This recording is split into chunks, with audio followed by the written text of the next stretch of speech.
That is it. That is it. That is death save failure number 3. Number three, as the creature tears into Lucius's throat and starts devouring his flesh, you can see the lifeblood start to pour out of him in a wound that you know to be uh, unhealable, is a mortal wound. Lucius, what is going through your mind as you take your last breath and start to move into the nether realm here?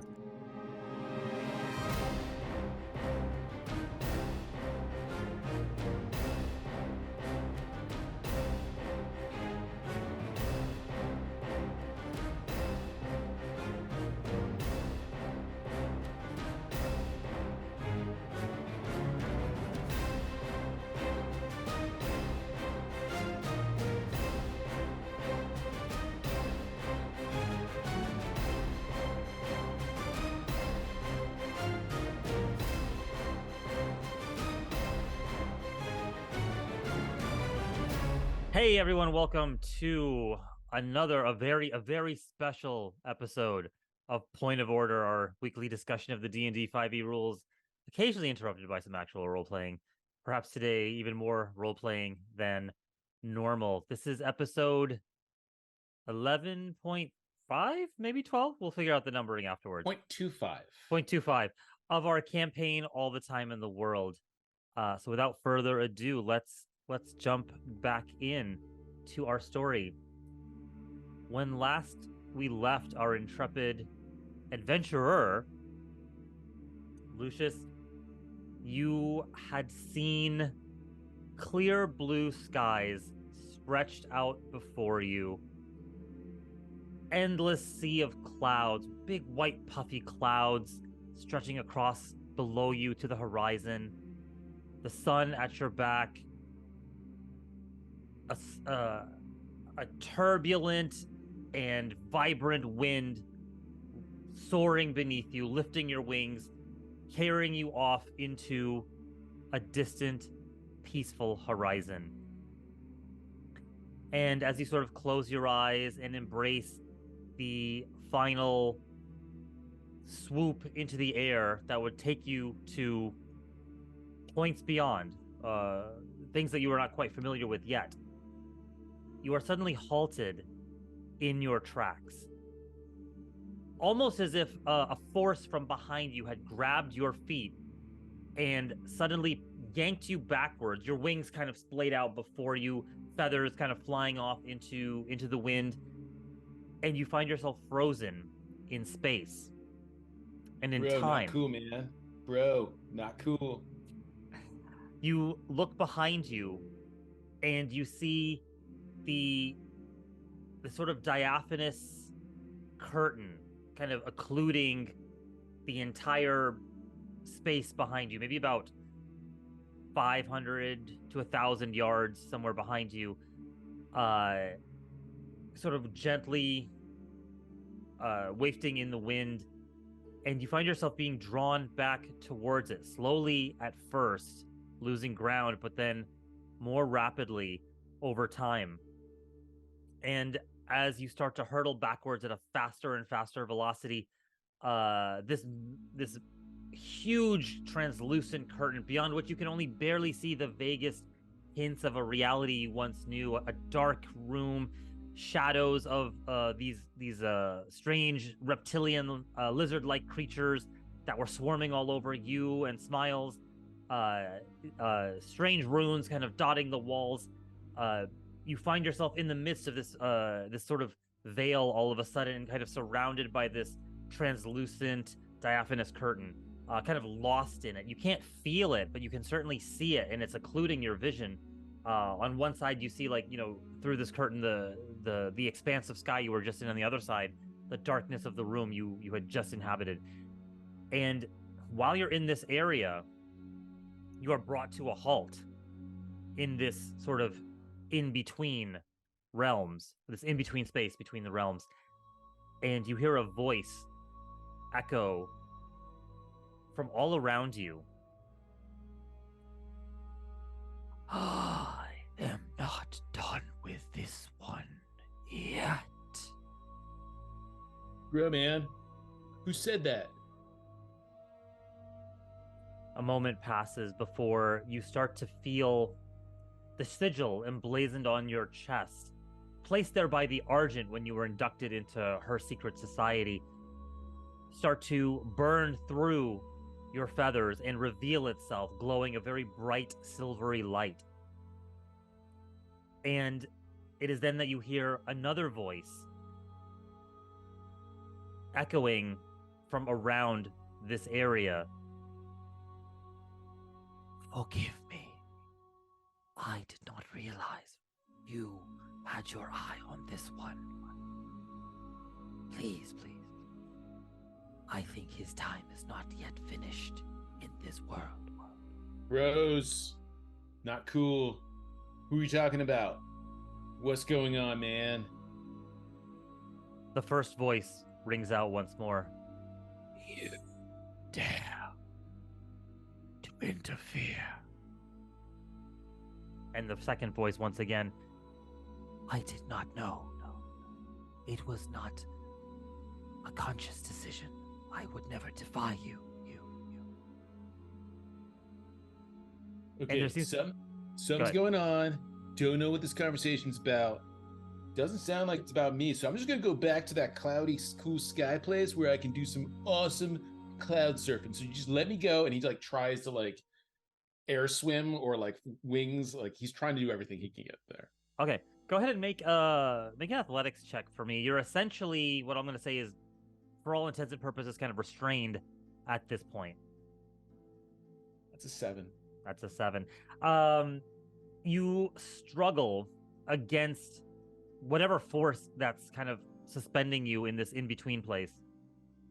And you find yourself able to kind of like rotate in place, sort of spin around, head over heels, kind of orient yourself in whatever direction you choose, but you can't seem to flap your wings and get any traction underneath you from, there's no current of air here. It's basically just like a void almost.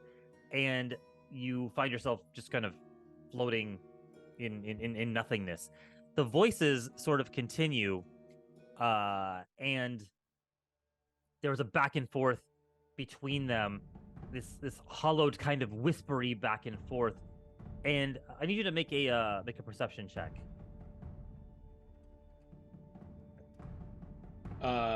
Yeah, it's another 7 because I rolled 2 3s so far. All right. The voices seem to be coming from all over, and the first voice that spoke says, He has much to learn about the present as well as past. and the second voice chimes in, I can teach him your ways. Let me be his guide. Rose, I'm starting to get the impression you're talking about me, man. I don't know why you're talking. I'm right here. I can hear you both. You sound just the same to me. So I can't even tell. I can't even tell where you're coming from, man. So like, what are we talking about? Can someone just talk to me? Show yourself, please. Pretty please, man. Just like maybe like a head. I would kill for a floating head right now, man. Just a floating head. the voices continue as you're kind of like issuing this declaration of like, will someone please just talk to me? They seem to be talking over you to each other as if you're not even there. And the first voice sort of rings out once more, saying, You ask this of me. What do you give in return? There's a long pause. And you hear, My obeisance. I will be your voice in this world. another pause before a light starts to grow brighter and brighter on the other side of this veil towards the blue sky and the endless clouds. And this amorphous light starts to take shape, and becomes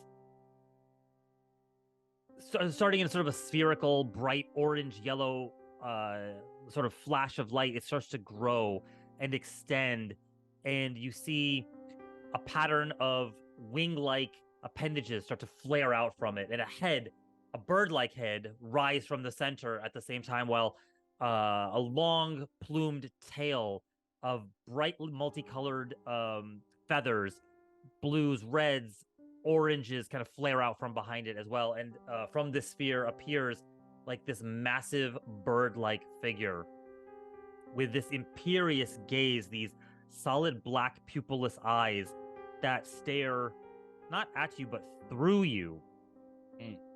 And as you look upon the magnificence of this, you see behind you, you can tell another light is kind of forming, and it is a silvery light, one that starts to coalesce and become a female form, a silhouette, really, with long silver hair sort of cascading down the back.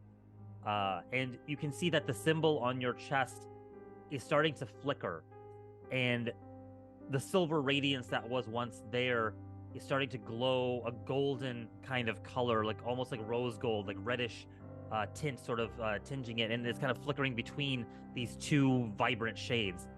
And as these two creatures kind of appear like in front of you and behind you, the large flaming bird-like figure, its mouth moves, but you hear the voice in your head says, "Then we have an accord. You will enact my will, and he a wing sort of gently points towards you, will be my vessel." You see Bros, this, man. I'm a vessel now? What? What's going on? I'm super confused. Can someone just like pause and like time out, explain everything? What is going on, man? go ahead and make a persuasion check at disadvantage, I'll say. Oh, that's a bummer, but expected. Persuasion. I have a -3 on that. That's right. 9. Still pretty good roll. 9. Okay. For considering who Lucius is, that was actually maybe, one of the best persuasion rolls we'll see. Especially at disadvantage. Yeah. They continue to ignore you. The bright silvery figure, who seems to be kind of slowly becoming infused with this sort of golden reddish radiance from the feet first, that's slowly kind of subsuming her and kind of working up to the top of her head, overpowering the silvery radiance that she was casting before, bows very deferentially and very gently. And as she's doing this, suddenly fades out of existence. Bright, silvery, golden sparkles kind of floating away and being lost in this sort of diaphanous veil that is surrounding you. Bro, where'd that lady go? Where'd that silver lady go? Bird, bro. What's can you help a bird out, man? Just like little 411 is all I'm asking for, man. You hear a massive, thunderous roar, the voice of this creature, no longer inside your head, but through your ears. This thunderous clap that expresses one syllable. It just says, "Go!" And as the shockwave of this sonorous voice hits you, you are hurled backwards as if by a thunderwave spell, through the veil, through the barrier separating you from the material world, and you find yourself slammed hard into the stone floor from whence you came.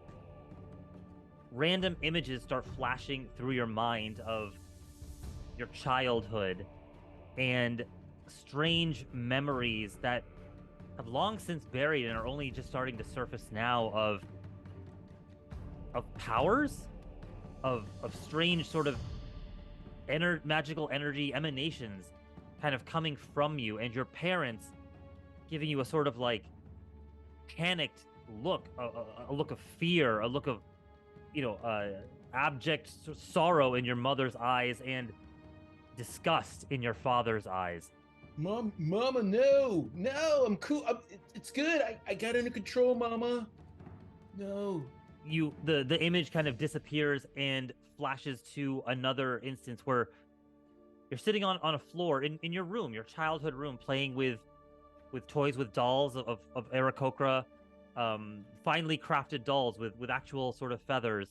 And from beyond the room, you can hear voices shouting, arguing, the voices of your parents, your mother, saying, "No, please, we must not. We must not." And your father's voice, "We have no choice. He bears the mark. We must give him to the proper order."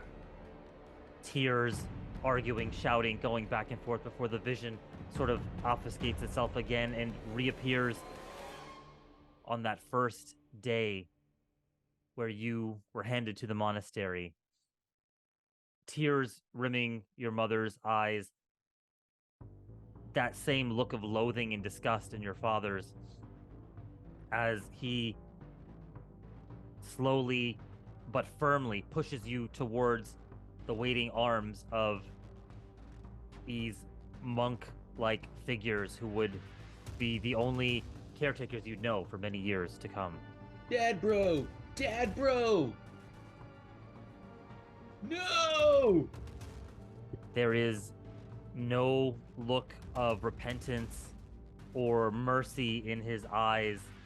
Your mother turns away, burying her face in his chest, and he looks to you and says, with that same sonorous voice, "Go."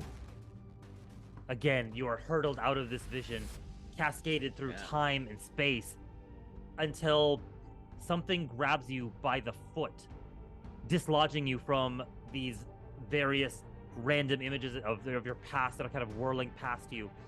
And you feel this nibbling sort of feeling as if you had forgotten something.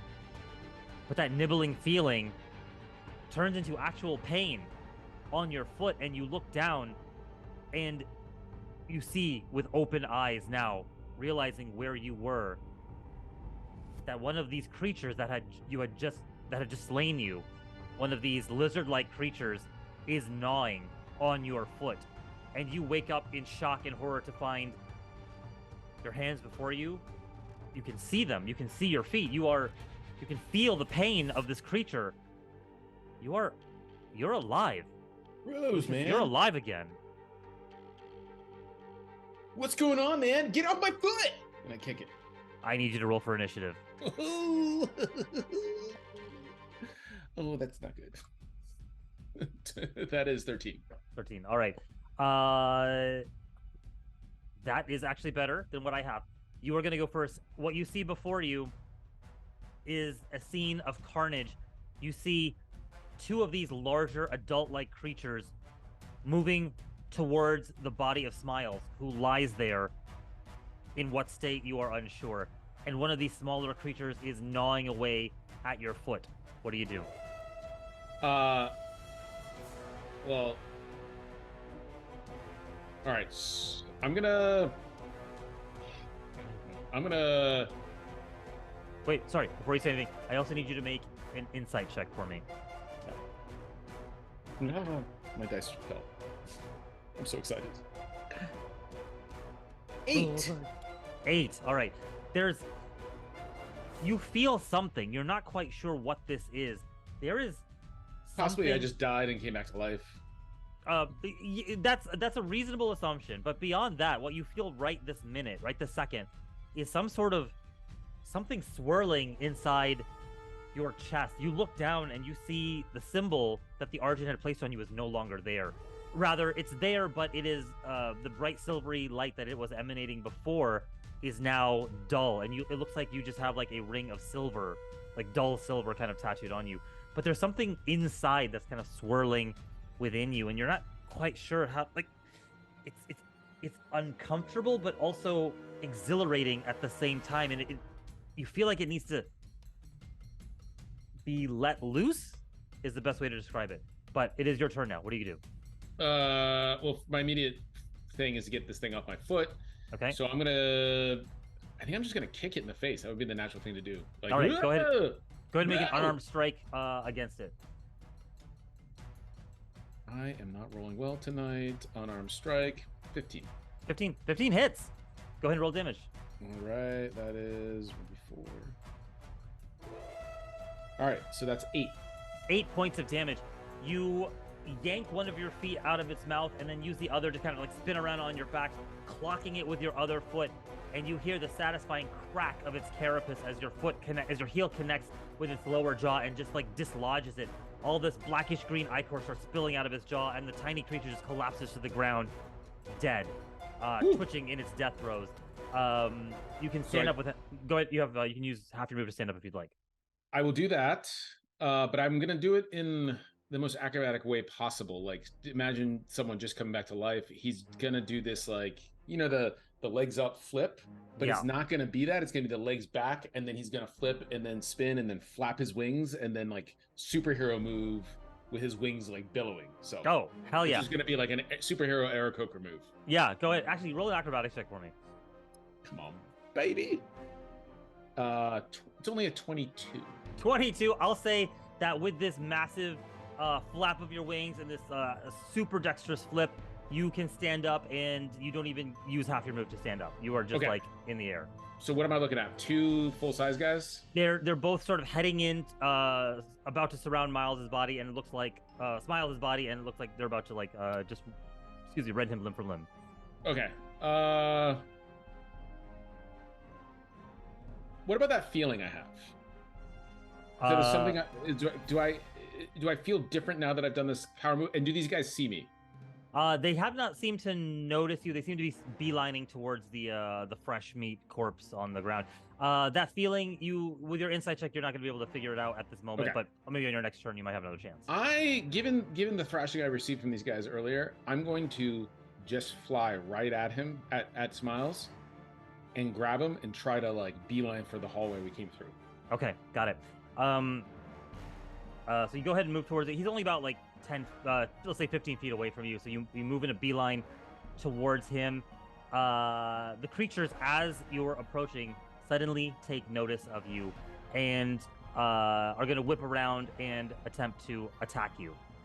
Can I react to that? Like, I should have said something more. It's okay. You could. So on your turn, you could have like say if you wanted to, you could take the dodge action to like give them disadvantage on their attacks. No, I'm pretty much clear that I want to get out of here.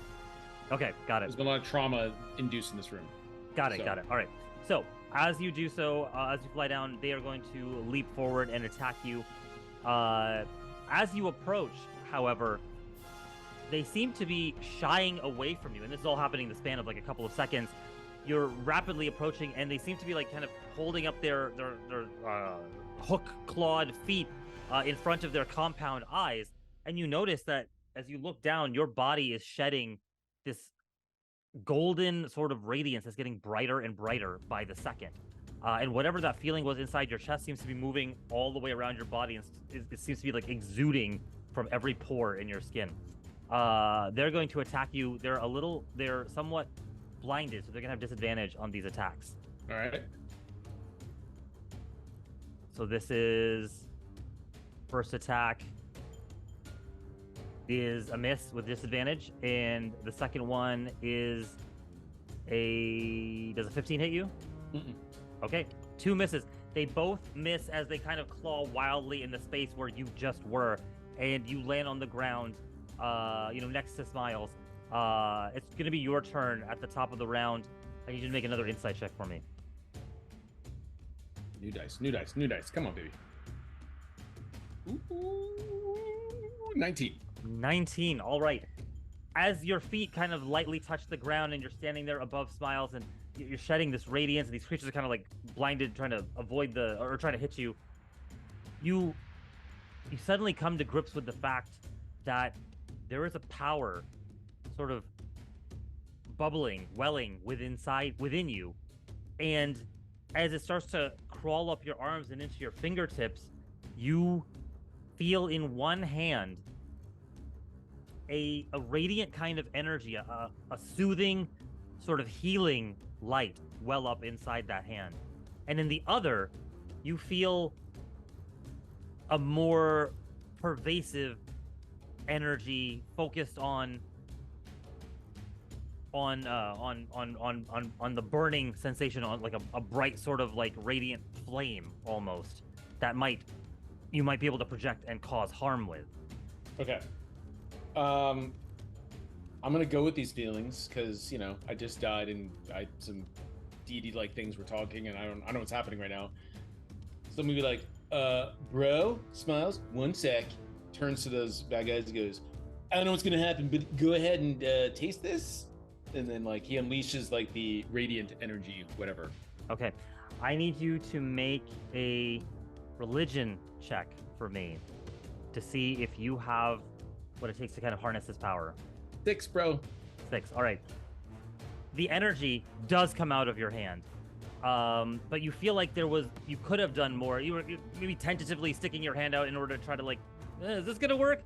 And a beam of pure energy does come out of your hand and lances one of these creatures just through of the 6-legged creature through 3 of the legs on one side. It just collapses to the ground as like the 3 appendages just like get seared off and cauterized instantly, and the creature starts scrabbling on the ground in abject pain, just trying to like in circles, trying to find a foothold on its physicality, and simply cannot. The other one seems to like still be a little bit blinded, but kind of moves in to attack you with disadvantage still.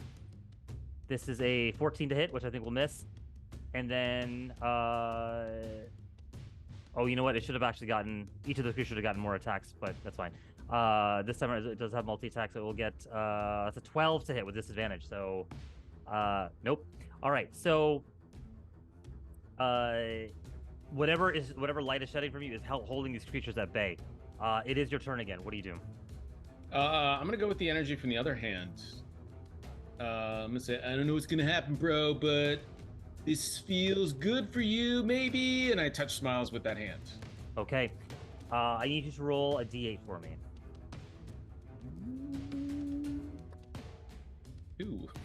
2. All right. Again, sort of tentatively, not sure what this is going to do. You put your hand on Smiles' chest, and you feel that energy course through your hand into his body, and you see him lying there, breathing very shakily in a state of unconsciousness before Smiles is shocked back to life with the energy you just pumped into his chest. You can see his wounds visibly start to close on his skin. And whoa, bro. Welcome back, bro. All right. Smiles is kind of looking up around in bewilderment at the situation. And it is that creature's turn once more. It is going to turn to you and attempt to attack you once more. This time with another 15 to hit, which will miss, and this time a 17 to hit. 17 misses. Okay, all right. Slightly better attack there, but you manage to just dodge out of the way as the claw of this creature hits the ground with shattering the stone floor, flecks of stone flying everywhere. It is your turn once more. All right, Roll one more insight check for me. Okay. Or sorry, I meant religion, not insight. Sorry. Do you want me to roll again? You can roll again if you'd like. It's fine. Yeah. 12. 12. The energy that you had built up inside you is gone. It seems to have vanished, and may need some time to recover. You can feel like there is something swirling inside the hollow of your chest. But whatever you expended is no longer there. Okay. But you do have your turn. Okay, I'm gonna step between Smiles and this monster. Okay. And I'm gonna turn to him and go, Smiles, bro, totally run. I'll cover your escape. I got this, I think. And so I turn to the creature, and I'm going to go bananas up on his face. I'm gonna attack him with my quarterstaff. Okay. I haven't done this in a while. Two-handed attack with the quarterstaff. man, it's only 9 to hit. 9 does not hit, unfortunately. Okay. You do have key points you can use your flurry of blows if you'd like. Yeah, that's what I'm gonna do. Okay. I'm gonna use a key point to do flurry of blows. So that's how many do I get? Flurry of blows? You get two more attacks with the flurry of blows. All right. So the next one is. But they're both unarmed, right? Yeah, critical fail in the first one. Okay. Yep, not the best, not the best. And then a 21 to hit that does 6 damage. 6 points of damage. All right. This creature already having been wounded a bit, you kind of fly up in the air and come down with a swift kick to the top of its head, knocking it senseless. Kind of, it's reeling backwards. It seems to be in a very dire state at this point. And it is its turn. It's going to try to attack you. First with an 18 to hit. 18 misses. Okay, and then with an 11. So both of those attacks, once again, something uncanny has invested itself in you and is causing you to dodge and weave, easily seeing the slow, jerky movements of this creature and, kind of dodging it ably. It is your turn. Actually, before you go at the bottom of the round, I will say that Smiles is kind of like crawling backwards on all fours, trying to get away and make an attempt to stand and leave. Or not like flee, but he's trying to just get some space between him and the creature. Okay. But he does look like he is not like fleeing just yet. It is your turn. Okay, I'm going to. How far is Smiles away from me right now? We'll say he's adjacent to you, like 5 feet away from you, or 10 feet. We'll say 10 feet. 10 feet. Mm-hmm. If I shove him no. You know what I'm gonna do? I'm going to shove the guy. I'm gonna hit the guy first. Okay. How many key points do I have right now? We'll say, how many did you have before you? I just used my last one. If that was the. Oh, got it. I'll say, you probably would have been. Oh yeah, if you used your last one, I don't know. Yeah, because it doesn't count as a long rest technically. So yeah, you'd be out of key points. Yeah. That is a. I can do math. 12 to hit. 12 does not hit, unfortunately. Okay. Then I'm going to shove him 5 feet. All right. With my wings, which I think is a saving throw on your part. Yes. Let me. Yes, DC 14. A DC 14 strength save, is that right? Yeah. Okay. Let's see. Strength save. That is a 6, so he fails. Okay, so he's moved 5 feet back. That means I'm going to step back 5 feet, and I'm going to kind of like nudge Smiles, be like, bro, man, you gotta go, man. I don't know how long I can hold this guy off, man. Right. So as you shove it back with a huge flap of your wings, causing this gust of wind, it skitters backwards, like trying to scrape its or latch its pointy clawed feet into the ground as it kind of scrapes backwards.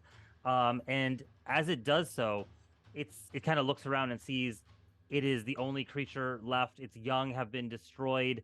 The nest of eggs that were creating all these tiny creatures is no longer proliferating. Its mate seems to have died. It starts to burrow into the ground furiously and dig a tunnel, and seems to be trying to extricate itself from this pit. I'm gonna let it go. I'm gonna turn. What happened to the one that I shot its legs off? Is that dead? It's lying on the ground, practically dead. It's like quivering in its death throes. Yeah. Okay. I'm gonna turn, pick up Smiles. Okay.